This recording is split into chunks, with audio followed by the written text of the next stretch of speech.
Bem, tudo bem, pessoal? A gente vai dar início aqui a mais um tópico novo, tópico relacionado à toxicologia, que é extremamente importante a gente estar frisando esse tópico relacionado a todos os problemas de monitoramento ambiental. Então, a ideia de falar desse tópico, principalmente para nós profissionais de saúde, é que possamos estar ressaltando sobre todas as estratégias de que um profissional de saúde tem que estar seguindo para que a gente possa evitar, né, alguma intoxicação, alguma contaminação ao meio ambiente que contempla a nós também, seres humanos, né? Não só o meio ambiente, florestas, águas, mas também contempla os seres humanos. Então eu vou estar falando para vocês aqui uma série de resoluções, leis que são importantes, né, de nós profissionais de saúde sabermos, né, ou pelo menos a entender, interpretar essa lei, para que a gente possa estar realizando corretamente o descarte de resíduos, né, e também a disposição final. Vocês vão entender esses dois termos que eu vou estar falando deles já já mais à frente. Então, antes de falar qualquer coisa relacionada à lei, resolução, né, e qualquer outra diretriz que a gente tenha que estar seguindo relacionado a um resíduo, é importante a gente ressaltar que as empresas, de uma maneira em geral, e a gente vai estar trabalhando em algumas empresas, então isso serve para o nosso resíduo de casa, a gente tem dois caminhos que a gente pode estar escolhendo relacionado ao nosso resíduo. Primeiro caminho, descartar o resíduo de maneira mais fácil e econômica. Como que eu descarto de maneira mais fácil e econômica? Descarta da maneira que tu achar melhor. Você vai jogar na rua de qualquer jeito, vai jogar no valão, isso é o mais fácil, né? E grande parcela da população acaba fazendo o descarte dessa maneira. Joga no terreno, deixa lá para fazer a coleta, tá bom? Então, isso é a maneira mais fácil. Porém, a gente tem uma maneira que ela é, vamos dizer assim, de maneira sustentável, melhor, onde você valoriza o resíduo, valoriza, né, esse teu resíduo e maximiza a reciclagem. O que é isso, Bruno? É você criar uma estratégia, fazer algo a mais, né? E aí geralmente isso aqui dá trabalho, né? Você separar seu lixo, né? Valorizar ele, formatar ele da maneira correta, isso dá trabalho. Então, fazer o destino correto do resíduo não recuperável, isso é uma outra coisa que também é importante e dá trabalho. Então, as empresas que geram resíduos, as empresas que coletam esses resíduos para poder estar fazendo a destinação final ambientalmente adequada, devem levar isso aqui em consideração. Isso aqui tem um custo maior associado, certamente, para poder estar fazendo isso. Entretanto, a gente vai estar gerando benefício. Por quê? Esse resíduo, para o meio ambiente, ele é visto de uma maneira um pouco diferente. Então, das duas situações ali, você descartar um resíduo fácil e valorizar o seu resíduo, para o meio ambiente você dá uma resposta diferente, que é descartar da maneira mais fácil, você acaba gerando um problema para o meio ambiente. Que a gente acaba vendo em propagandas, né, e uma série de programas, né, que mostram o problema de um resíduo em água, em solo, né, no ar. A gente jogando particulados no ar também gera problemas.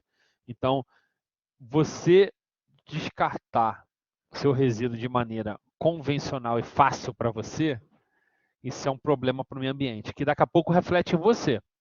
Agora não, mas já está até refletindo de outras pessoas que fizeram anteriormente.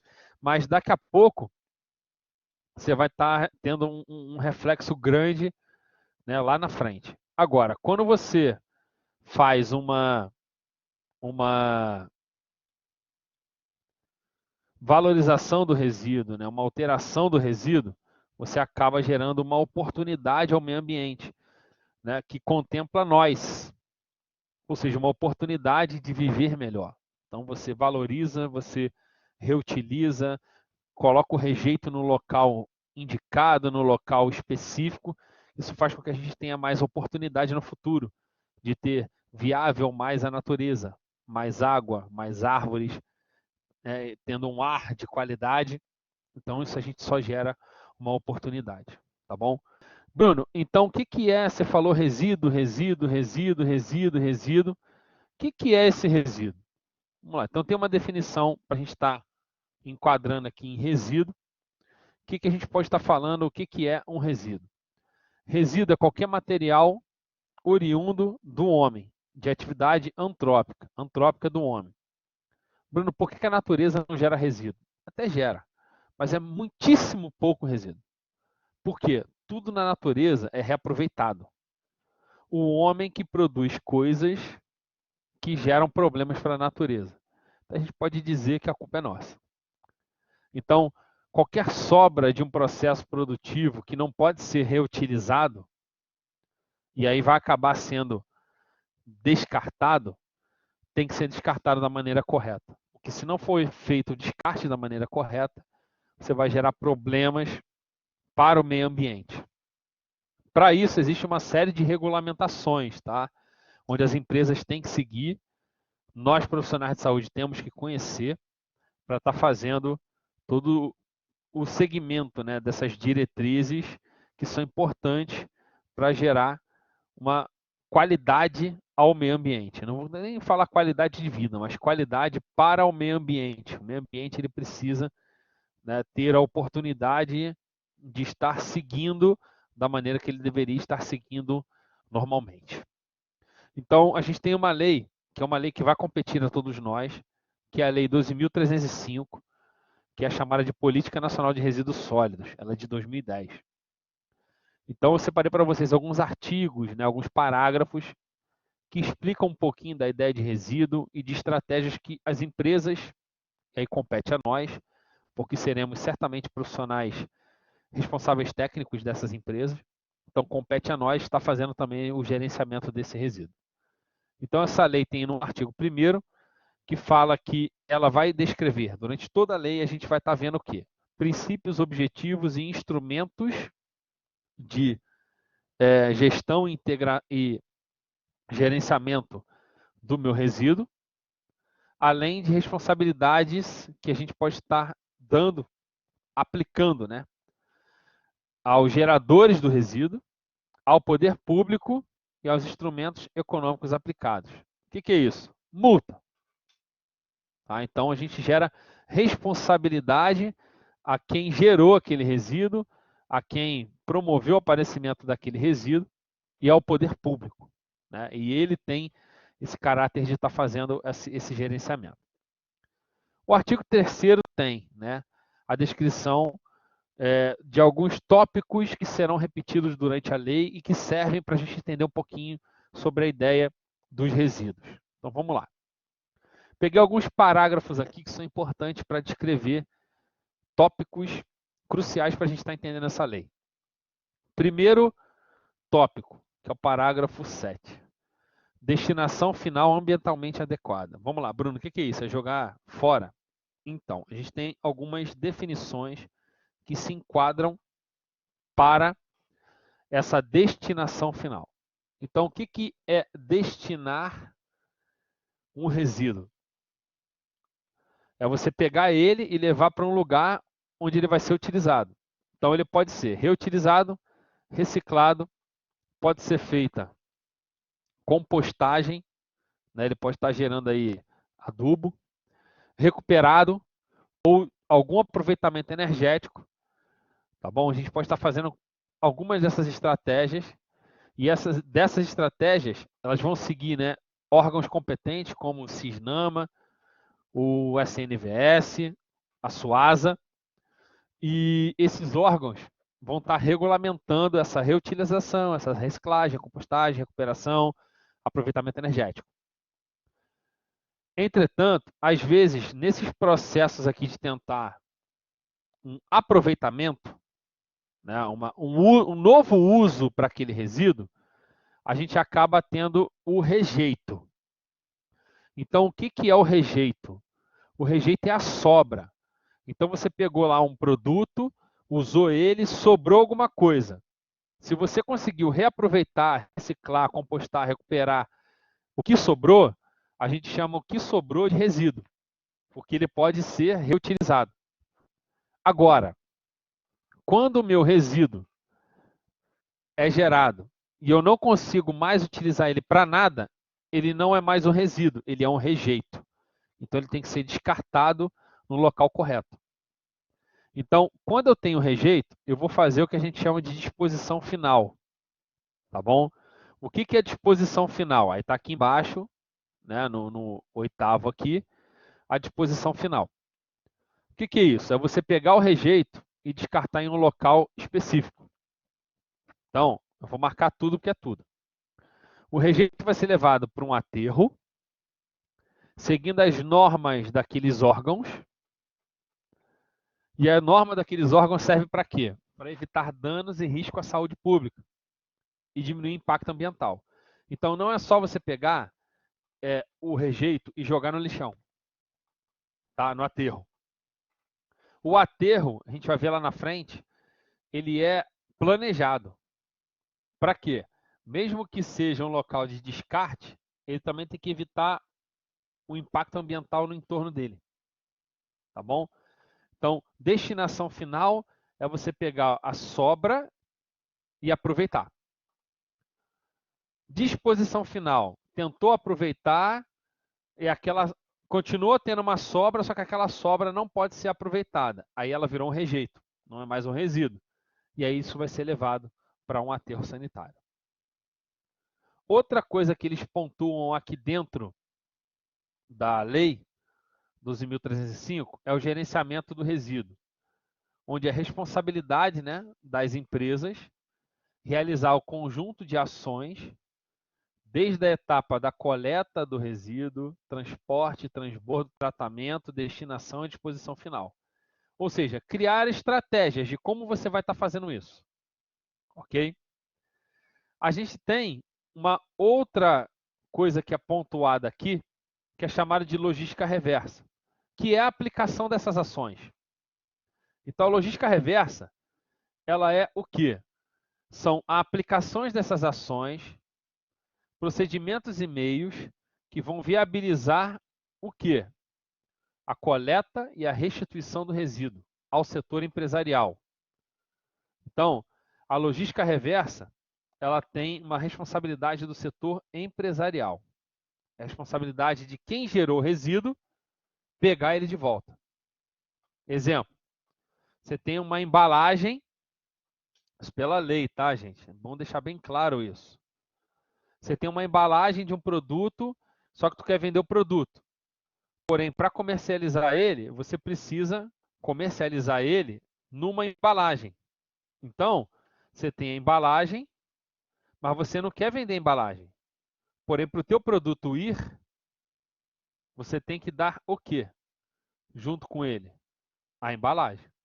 Então, a gente tem ações que podem ser geradas para a gente fazer essa logística reversa.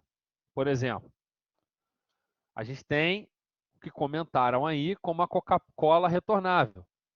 É uma estratégia de você voltar o resíduo, porque você não quer a embalagem, você só quer o refrigerante. Então você acaba reaproveitando aquele resíduo que você vendeu junto, ele volta para você reutilizar ele de alguma maneira. Mas isso é uma responsabilidade da empresa, tá? Então fica claro isso. Você pode pegar essa embalagem do refrigerante e jogar fora. Mas, se você quiser aproveitar e adquirir o produto com um custo menor, você volta com a embalagem, que ele te vende uma outra embalagem com produto com um custo mais acessível. Né? É um pouco mais barato. Outra coisa que ele coloca aqui também na lei, o que é reciclagem? Né? Ele deixa claro o que é um processo de reciclagem, para que as pessoas tenham noção de como ela acontece. Reciclagem é transformar um resíduo, né, como é a política nacional de resíduo sólido, né, resíduo sólido, alterando as suas propriedades físicas, físico-química, biológica, para gerar um produto novo. Então tem também um padrão, tá, gente, de reciclagem com os órgãos né, de regulação. Então, a reciclagem é você reaproveitar o produto. Você pode até alterar ele, mas você vai gerar um produto novo a partir daquele resíduo que foi gerado anteriormente. Olha outro tópico aqui, rejeito. Já até comentei com vocês anteriormente, mas aqui está explicando o que é um rejeito. Depois de você esgotar todas as possibilidades, você não tem outra coisa a não ser fazer a disposição final, ou seja, levar para um aterro. Então, foi o que eu falei com vocês lá atrás. O rejeito é um resíduo que você tentou recuperar, tentou reutilizar, tentou de qualquer maneira aproveitar para alguma coisa e não conseguiu. E aí aquele resíduo virou um rejeito, aquela sobra virou um rejeito, e aí dessa maneira a gente tem o produto que não tem outro caminho a não ser feita a disposição final no aterro. Ele fala também um pouco sobre o que é o resíduo sólido, né, mas é uma coisa que às vezes é muito óbvia para a gente, né?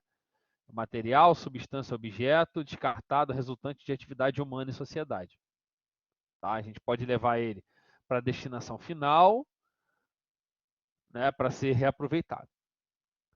É importante que esse resíduo ele pode ser colocado, né, em esgoto e corpos de água. Porém, para você fazer isso, você tem que criar soluções, tecnologia para que possa se fazer esse descarte desse resíduo. Se não tiver, é vetado o descarte em corpos hídricos. Artigo 6º. São princípios, olha só, ideais da política nacional. E eu peguei o 7º, que eu achei ele bem completinho, bem legal, onde ele fala que é um princípio da política nacional reconhecer o resíduo, reutilizar e reciclar ele, bem como gerar o quê? Fonte de renda, gerar trabalho, valor social e promover cidadania. Então, você ter um resíduo, fazer com que você conheça o resíduo, isso é um ato de cidadania. Porque quando você conhece, você consegue fazer a destinação final ambientalmente adequada. Você vai ser orientado para fazer isso. 7º artigo. São objetivos. Por que eu quero fazer a política nacional de resíduo sólido? Por quê? Vamos lá. Aqui eu peguei alguns tópicos só, tá, gente? Tem vários outros lá. Eu peguei só alguns tópicos, para vocês terem noção. São meio até óbvios, né? Promover saúde pública e qualidade ambiental, não gerar, não reduzir, não reutilizar, reciclar, tratamento, perdão, não gerar o resíduo, reduzir, reutilizar, reciclar e tratar o resíduo sólido, como levar o rejeito para fazer a disposição final ambientalmente adequada. É interessante que isso aqui serve como um alerta para nós, como um estímulo de padrões sustentáveis, e serve também para que a gente possa desenvolver e aprimorar tecnologias novas, ou seja, tecnologias limpas. E aí, por que eu quero desenvolver uma tecnologia limpa? Para diminuir o impacto ambiental. Então, peguei aqui, são objetivos até óbvios, né, interessantes, do porquê a gente está fazendo, né, essas diretrizes para estar seguindo na Política Nacional de Resíduos Sólidos. Artigo 15º. Aqui coloca responsabilidades, né? Então, ó, a União irá elaborar o Plano Nacional de Resíduos Sólidos. Então, quem vai estar fazendo isso é o governo federal, com o Ministério do Meio Ambiente. Tem prazo de 20 anos, então 2010 até 2030, e atualizado a cada 4 anos. Por que eu preciso atualizar a cada 4 anos? É um pouco também óbvio, eu acho. Porque é o seguinte, um resíduo gerado agora, daqui a alguns anos, não é o mesmo. Então, a maneira de eu lidar com ele não é igual. Dá um exemplo para vocês. Se vocês pegarem sei lá, 5 anos atrás, 4 anos atrás, vocês geravam um tipo de rejeito e um tipo de resíduo. Alguns não se perpetuam até hoje. A gente não tem, porque algumas coisas são sustentáveis.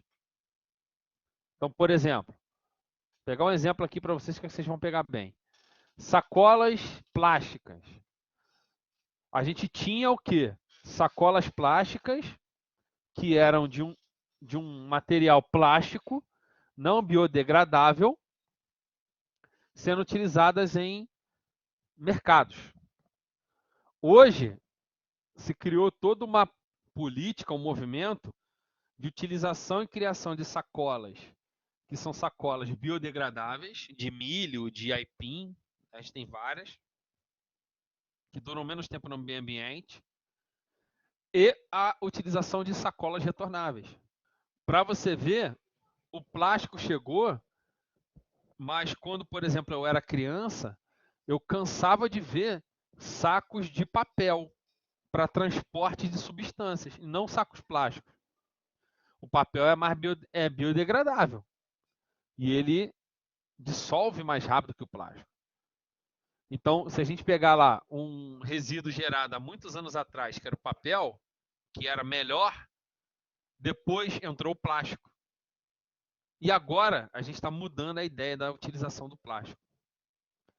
Então a gente precisa fazer essa atualização dessa política para saber se essas condutas aqui que vão ser geradas, né, e pensadas devem ser mantidas ou elas vão ser alteradas.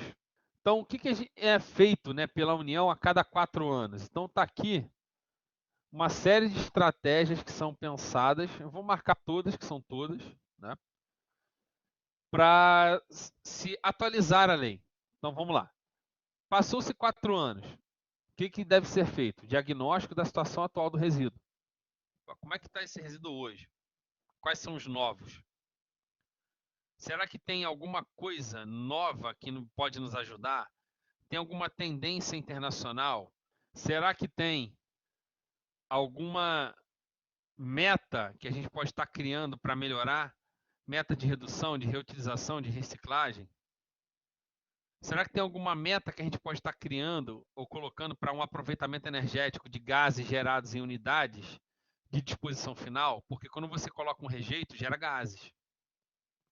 Tem como usar esses gases? Meta de eliminação e recuperação de lixão. Emancipação de catadores.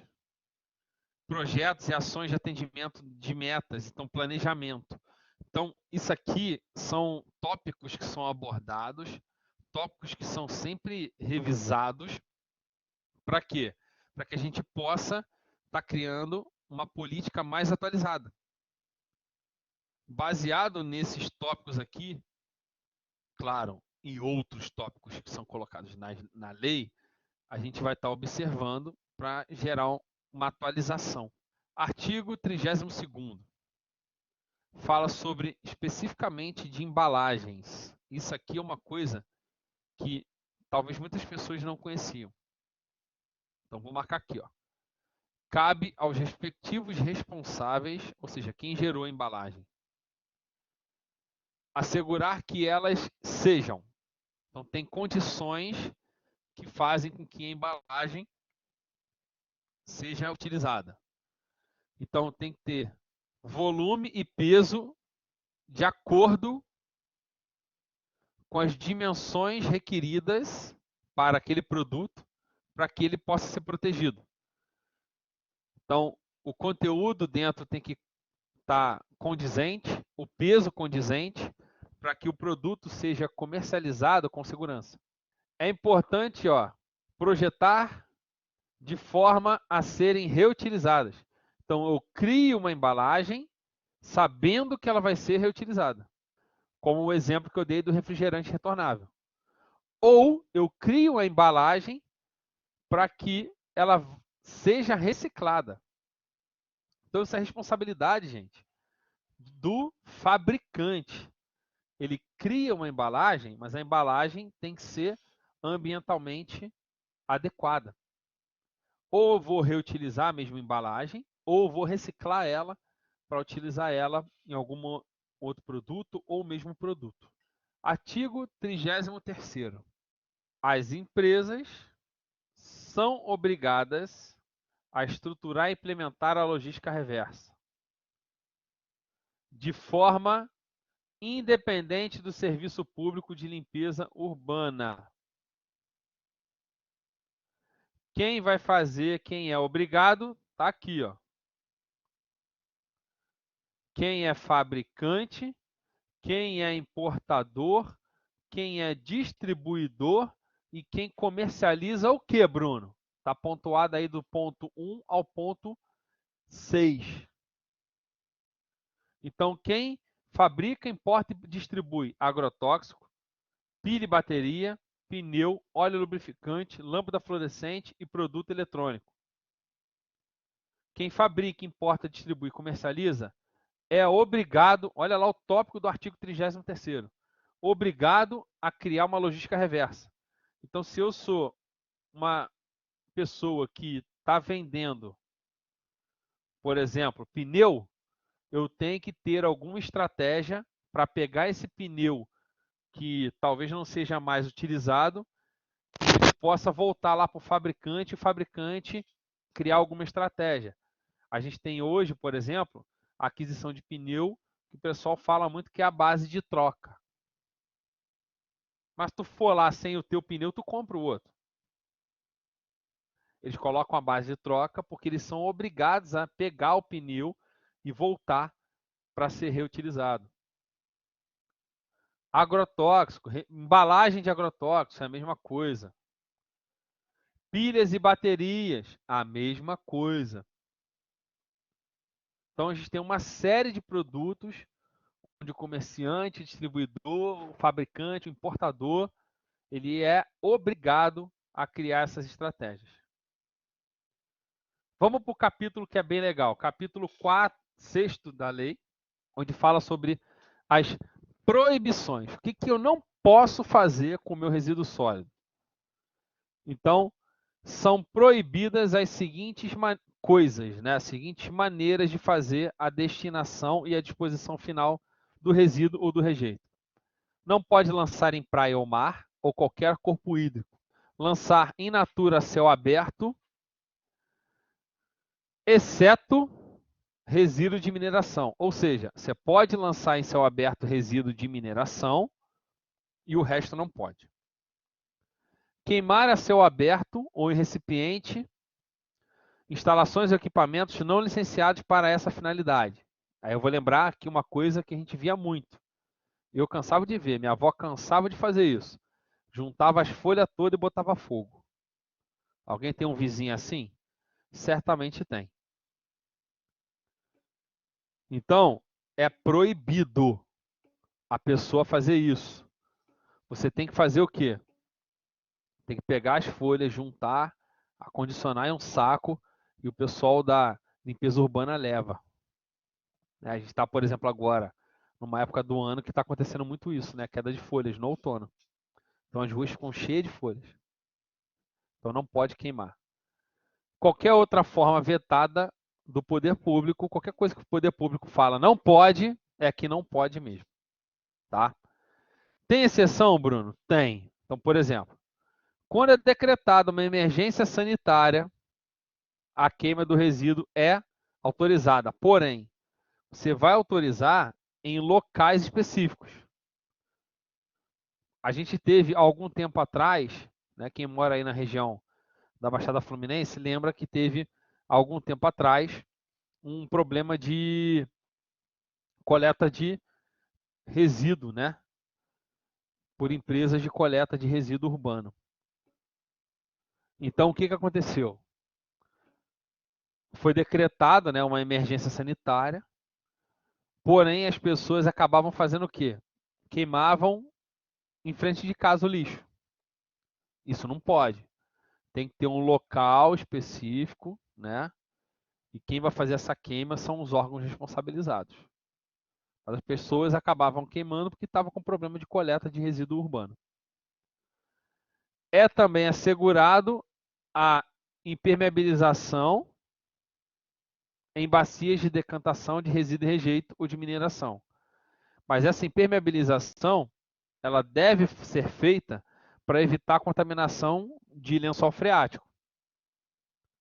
Então, locais onde a gente vai estar fazendo decantação de resíduo, rejeito, né, ou de mineração, a gente tem que assegurar a impermeabilização para evitar a contaminação em corpos hídricos. Seguindo aqui, ainda na ideia da lei. Artigo 55. Ele fala que após 2 anos a lei vai entrar em vigor. Então, 2010 entrou em 2012 em vigor. E, dentro do artigo 16 e 18, que ele pontua dentro, né, falando no artigo 55, o que é o artigo 16 e o artigo 18? Os planos estaduais e planos municipais de resíduo sólido. Por quê? Isso aqui, gente, é uma lei federal. Então, o governo federal criou. Então, uma coisa numa esfera federal. Nem sempre o que é visto na esfera federal vale lá para o municípiozinho. Porque o governo federal vê de uma maneira. O municípiozinho tem outra realidade. Às vezes ele não tem dinheiro, não tem empresas para poder estar fazendo isso. Tá bom? Então, é complicado. Para evitar isso, eu pensei no seguinte, aliás, a lei pensou no seguinte: após a publicação dessa lei, 2 anos após ela, né, vai entrar em vigor, um Estado poder criar um plano para o Estado, ou seja, dentro da realidade do Estado.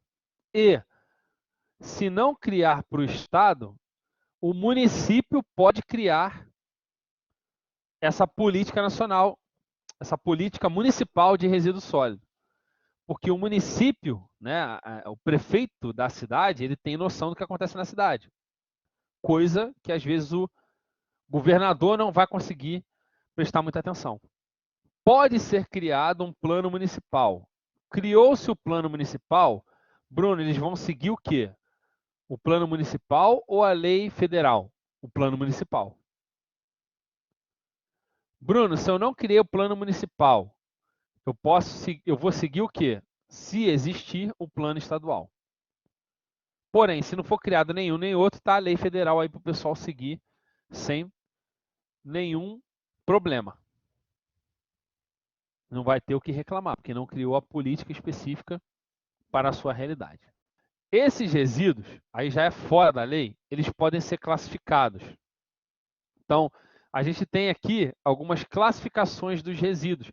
Essas classificações, gente, ajudam a criar categorias do resíduo. Porque, dependendo do tipo do resíduo, a maneira em que você vai transbordar, transportar e descartar é diferente. Então, a gente pode classificar o resíduo de acordo com as características físicas. Ele pode ser seco, ele pode ser molhado. Aí tem alguns exemplos aqui, ó. Seco, papel, plástico, metal. Molhado, resto de comida, casca e bagaço de fruta, alimento estragado. Porém, eu tenho outras classificações, de acordo com a composição química, até porque o descarte vai ser diferente. Orgânico, onde muitas das vezes pode ser reaproveitado. Ou inorgânico, que o processo de aproveitamento ele é diferenciado. Então, orgânico, restos de comida de maneira em geral. Né? E alguns produtos, como por exemplo, poda de jardim. É orgânico. Inorgânico, plástico, vidro, borracha. Então, o processo de reutilização é diferente do orgânico e do inorgânico. Por isso que é importante a gente classificar. Além da característica física e química, a gente tem quanto à origem. Então, a gente tem aqui relacionado à origem uma ideia muito importante de como a gente vai manipular esse resíduo. Então, a gente tem resíduo domiciliar. É o que você produz na tua casa, quase sempre. Bruno, esse resíduo em casa, ele é sempre não tóxico? Não, às vezes pode ter um resíduo diretamente tóxico. A gente tem resíduo comercial, que é produzido por estabelecimentos. Então, ó, supermercado, banco, loja, bar, restaurante. É outro resíduo. Serviço público. Então, serviço de limpeza urbana, como varrição de via pública, limpeza de praia, galeria, córrego, resto de poda de planta, limpeza de feira livre, entre outros tipos de resíduos. Resíduo hospitalar. Esse aqui, gente, acho que não precisa nem pontuar diretamente para nós, profissionais de saúde, né? Então, descarte de coisas em hospital, farmácia, clínica veterinária, que aí entra o quê? Medicamento, agulha, seringa, né? Restos de sangue, tecidos, né? Então, tem uma série de resíduos que podem ser infectantes. Resíduos de portos, aeroportos, terminais rodoviários e ferroviários. Por que ele é diferenciado? A gente tem uma série de pessoas indo para lá e para cá nesses locais e podem estar trazendo contaminantes de um local para o outro. Se a gente parar para pensar na Covid, a gente tem uma noção maior. Então, o processo de manipulação desse tipo de rejeito, ele é diferenciado, tá bom? Então, a gente precisa estar fazendo a manipulação correta desse tipo de resíduo. A gente tem outros resíduos também, que são resíduos de outros locais. Então, vou mostrar aqui para vocês. Ó. Resíduos industriais são oriundos de indústrias, como indústria metalúrgica, indústria química, entre outras indústrias que a gente acaba produzindo uma série de produtos que provavelmente, né, não vão ser utilizados. Resíduo radioativo, acho que dispensa um pouco de apresentações. Resíduos agrícolas, como adubo, defensivo agrícola, ração, resto de colheita, lixo de pesticida, entulho, então a gente resto, né, de construção civil. Isso são só, gente, algumas classificações que podem estar sendo colocadas em pauta. Uma outra classificação é feita pela NBR 10.004, onde ela faz um gerenciamento do resíduo de acordo com 3 classes, que são classes relacionadas à periculosidade dela. Periculosidade do resíduo. Então, ela classifica de 3 maneiras. Eu tenho resíduo perigoso, eu tenho não perigoso não inerte e o não perigoso inerte. Então, vamos ver eles aqui. Vamos lá. Resíduo classe 1, perigoso, pela NBR 10.004. São resíduos que têm riscos à saúde pública, provocando morte e incidência de doenças acentuado, né, os seus índices, e riscos ao meio ambiente, quando o gerenciamento não foi adequado, ou seja, ser inadequado. São inflamáveis, corrosivos, reativos, tóxicos e patogênicos, e a NBR 2004 tem algumas listas, e ela lista, na lista A e B, resíduos que são caracterizados como perigosos. Bruno, e os não perigosos? Os não perigosos podem ser da classe 2A, que é não inerte, e da 2B, que é inerte. Então, o que é um não inerte? São resíduos que não têm perigo, que não são inertes. Ou seja, podem ser biodegradáveis, são solúveis em água, têm inflamabilidade ou combustível. Geralmente é o lixo doméstico. Bruno, e o inerte? São aqueles que você faz algum teste, por exemplo, de solubilização, e não consegue solubilizar ele. Então, por exemplo, pedra, areia de escavação, entulho de demolição, ele é inerte. Você não consegue alterar a característica dele. Porém, os dois não são perigosos. Né? Eles são não perigosos, mas podem ser não inertes e inertes. Uma das estratégias que a gente tem hoje muito é uma estratégia relacionada à valorização e separação do nosso resíduo. Bruno, o que é isso? Vamos lá. Essa separação e valorização do resíduo entra naquela estratégia lá inicial que eu coloquei para vocês, de ter uma oportunidade para o meio ambiente. Então, a gente tem algumas maneiras de estar fazendo a separação do nosso resíduo, onde a gente foca no processo de reciclagem. Então, a gente tem o que a gente chama de coleta seletiva.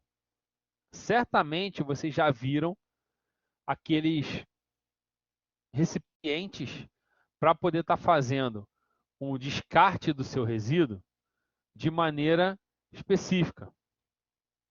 Como, por exemplo, a gente vê em uma diversidade de locais aqueles recipientes de cores diferentes.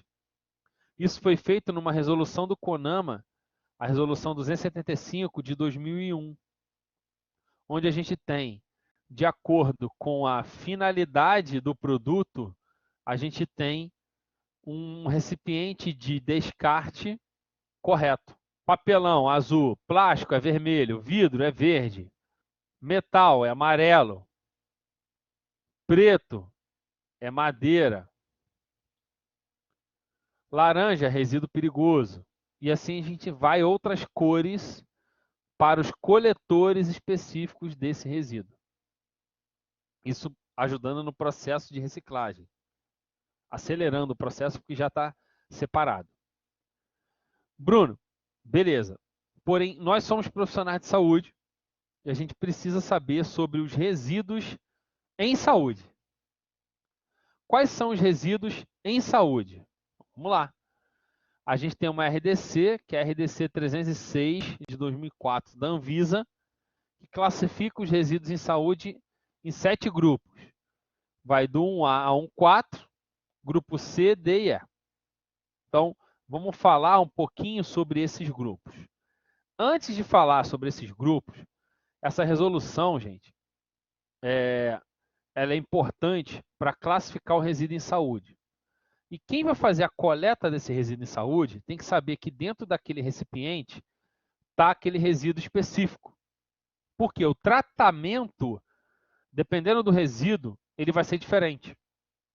Por exemplo, um resíduo radioativo é diferente de um resíduo de sobras de um escritório. Você vai fazer esse descarte diferente. E a manipulação, os cuidados são diferentes. Então, para conseguir identificar o resíduo de saúde, foi criado uma norma, né, a NBR 7005 da ABNT, onde ela implementa o quê? A identificação de sacos de armazenamento e de recipientes de transporte feita por adesivo. Ou seja, são símbolos que refletem qual é o tipo de resíduo que você está transportando. Então, por exemplo, o do grupo A, ele está relacionado a uma substância infectante. Então, naquela embalagem daquele recipiente que você vai usar para fazer o transporte, o transbordo, nele tem que ter um rótulo de fundo branco, desenho e contorno preto. E geralmente vem escrito lá, resíduo infectante. Grupo B, símbolo de risco associado de acordo com a norma. Então, geralmente vem a discriminação da substância química e uma frase de risco. Por exemplo, vem lá o símbolo de uma caveira e vem escrito assim, perigo, benzeno. Então, tem o nome da substância, tem uma frase de risco e um símbolo de uma caveira.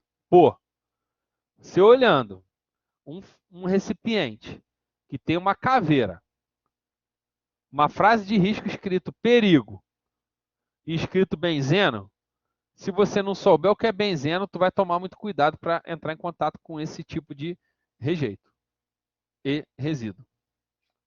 Grupo C são produtos radioativos, né, de radiação. Então tem lá a descrição rejeito radioativo e aquele símbolo radioativo, que é amarelo e preto. Rótulos de fundo amarelo com contorno preto. Grupo E, substância infectante, principalmente aquelas que são perfuro-cortantes. Então ele vai ter o mesmo símbolo do A, rótulo de fundo branco, desenho com contorno preto. Porém, o que vem escrito nessa embalagem? Resíduo perfuro-cortante. Então tá vendo que essa norma da ABNT, a NBR 7500, ela é importante para identificar o tipo de resíduo que eu vou estar lidando. Mas vamos agora entrar nos grupos dos resíduos. Vamos lá. Grupo A são aqueles que apresentam risco de infecção. Categoria do grupo A, A1. A1 pode ser uma série de produtos ali, só vou falar alguns para vocês.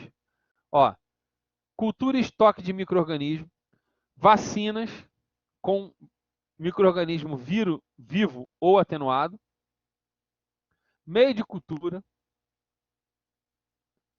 resíduo de saúde de indivíduos ou de animais, bolsas de transfusão de sangue contendo sangue, amostras de laboratório contendo sangue, isso tudo se enquadra na categoria A1. A2,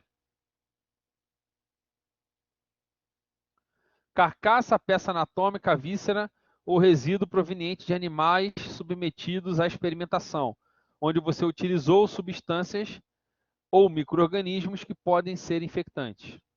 Então, qualquer sobra de animal em experimentação é A2. A3, peça anatômica, ou seja, membro do ser humano ou produto de fecundação sem sinal de vida menor que 500 gramas e 25 centímetros. Com idade gestacional menor que 20 semanas. Então, são produtos de origem humana, né, enquadrado em peça anatômica, membro, por exemplo, amputação, ou um produto de fecundação sem sinal de vida. A4 é a que tem grande quantidade de produtos. São uma série de outros produtos que não se enquadram nas outras. Então, olha lá, kit de linha arterial endovenoso, filtro de ar, sobras de amostras de laboratório contendo fezes, urina e secreção, não é sangue. Tá?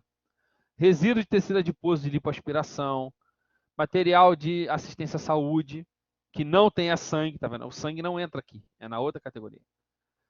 Carcaça, peça anatômica, víscera e resíduo de animais que não sofreram, né, a inoculação de substâncias infectantes. Bolsa transfusional vazia ou com volume bem pequeno pós-transfusão. Então, essa A4 aqui seria o que não está nas outras categorias A. Grupo B. Grupo B são substâncias de risco à saúde pública e ao meio ambiente. São basicamente medicamentos. Então, a gente tem enquadrado aí, no grupo B, medicamentos diversos, resíduos de saneantes e desinfetantes, contendo metais pesados, eluente de processador de imagem, aquele revelador de exames de imagem, equipamentos automatizados de análises clínicas e produtos perigosos naquela norma que a gente viu lá atrás, 10.004. Grupo C, todos resíduos de radiação. Ou seja, resíduo ou rejeito radioativo ou contaminado com radiação. É o grupo C. Grupo D, basicamente enquadrado em lixo comum. Então, papel de uso sanitário, fralda, absorvente, peça descartável de vestuário, sobra de alimento, sobra de área administrativa, varreção de rua, flores, poda, jardim, gesso de assistência à saúde. Ou seja, é o lixo mais comum, está enquadrado no grupo D. E para fechar aqui o grupo E, a gente já falou lá atrás, são os perfuro-cortantes. Então, lâmina de barbear, agulha, scalp, ampola, broca, lima endodôntica, bisturi, lanceta, entre outros produtos, né, como placa de Petri, pipeta, isso tudo está enquadrado no grupo E. Bruno, Já entendi. Então, a gente tem o tipo de produto que vai ser descartado. Esse produto, ele pode ser de algumas classificações, dependendo da classificação. A gente vai ter uma conduta e essa conduta precisa ser sinalizada para quem vai fazer o recolhimento, para que a pessoa tenha noção de qual é o tipo de produto que ela vai estar abordando e carregando, para ser feita a destinação final, ou seja, para ser reutilizado de alguma maneira, reaproveitado, ou quando a gente vai estar fazendo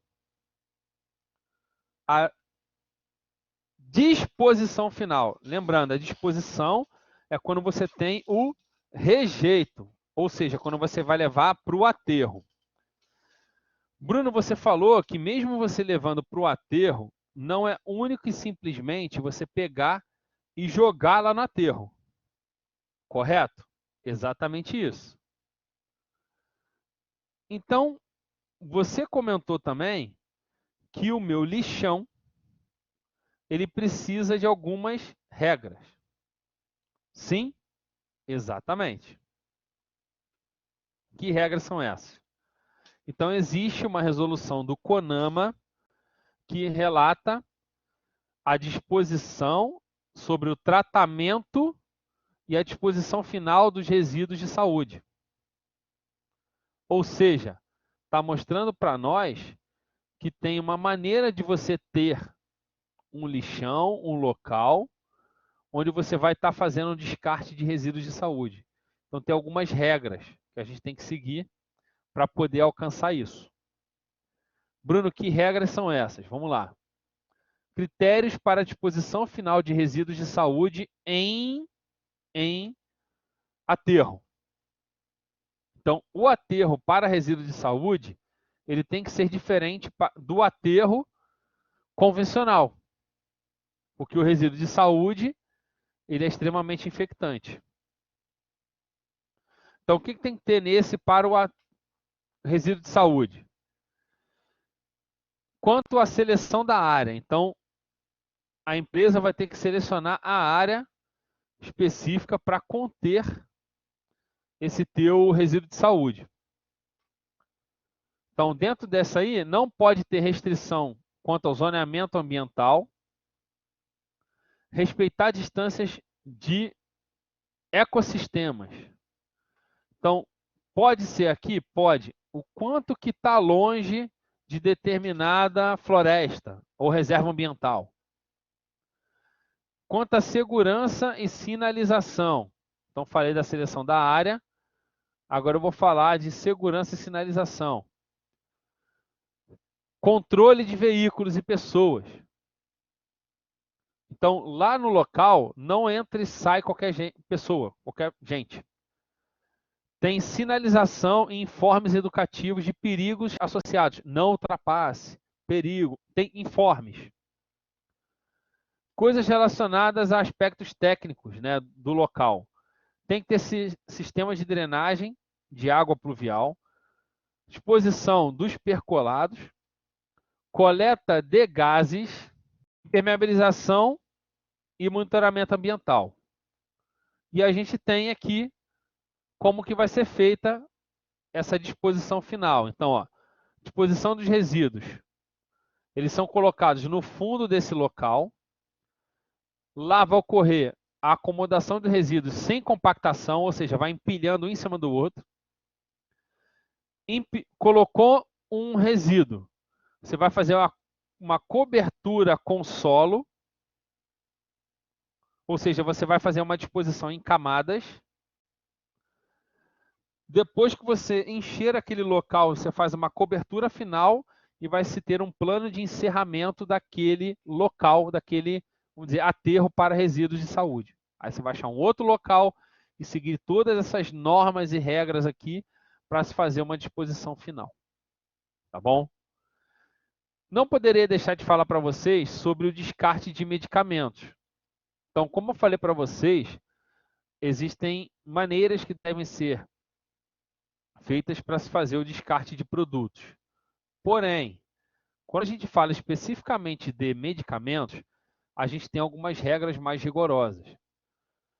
Vale ressaltar que alguns municípios e estados criam regras próprias. Então, por exemplo, lá na Paraíba, tem uma lei, a Lei 9.646 de 2011. Ela fala sobre o descarte de medicamentos no estado da Paraíba. Então, eu peguei aqui alguns artigos, né, dessa lei. A lei disciplina a destinação final de medicamentos, ou seja, eu vou fazer o destino final. Então, quem vai fazer? Artigo 2º, na Paraíba. Drogarias e farmácias, inclusive de manipulação, ficam obrigadas a instalar pontos de recebimento de medicamento. Em local, vou até frisar, visível. O recipiente que vai ser instalado na farmácia, na drogaria, não é a farmácia, a drogaria que vai ter que adquirir, mas sim ele vai ser produzido, o recipiente para colocar os medicamentos vencidos, pela administração pública. Então, a empresa ela tem que ir até um local de administração pública, sei lá, uma empresa de coleta de resíduo, pega o recipiente, depois de pegar o recipiente, ela vai levar até a farmácia, colocar em local visível, e nesse local visível, ela vai estar orientando as pessoas de como fazer o descarte correto de medicamentos. Então, deve-se colocar placas de sinalização que ali deve ser feito o descarte. Na Paraíba, a administração pública estadual, ou seja, o governo do estado, vai promover a coleta, né, e a incineração ou colocar em um aterro sanitário especializado. É proibido o descarte de medicamento em lixo domiciliar e o Ministério Público lá do estado da Paraíba vai promover campanhas para informar as pessoas que existem esses locais de descarte nas drogarias e farmácias. Então, essa aqui é uma lei que ela foi criada diretamente para medicamentos. Se não tivesse essa lei estadual, Bruno, descarte de resíduo sólido. Como tem, segue-se essa lei. E, para fechar, eu peguei uma outra lei, que é uma lei lá do Amazonas, que é a Lei 3.676 de 2011, onde ela criou com a mesma estratégia da outra. Porém, presta atenção, no estado do Amazonas as coisas são um pouquinho diferentes. Então vamos lá. Artigo 1º, cria no estado do Amazonas o programa de coleta de medicamento vencido e estragado. Esse programa de coleta ele vai sensibilizar a população que o descarte de medicamentos é na rede farmacêutica, não em lixo doméstico. O programa de coleta, olha só, quem vai coletar esse resíduo vai ser o laboratório junto com a rede farmacêutica. Então, o laboratório que produziu, o distribuidor que vendeu para a rede farmacêutica, eles estão responsáveis por fazer o quê? A coleta. Diferente lá da Paraíba, que era o quê? O poder público. Aqui segue igual, né? Vão manter em local visível os recipientes. As distribuidoras de medicamento vão recolher o conteúdo do recipiente. Não cumprir, ele coloca até aqui multa, tá? Não cumprir isso é 1.000 a 10.000, né, unidades federativas do estado do Amazonas.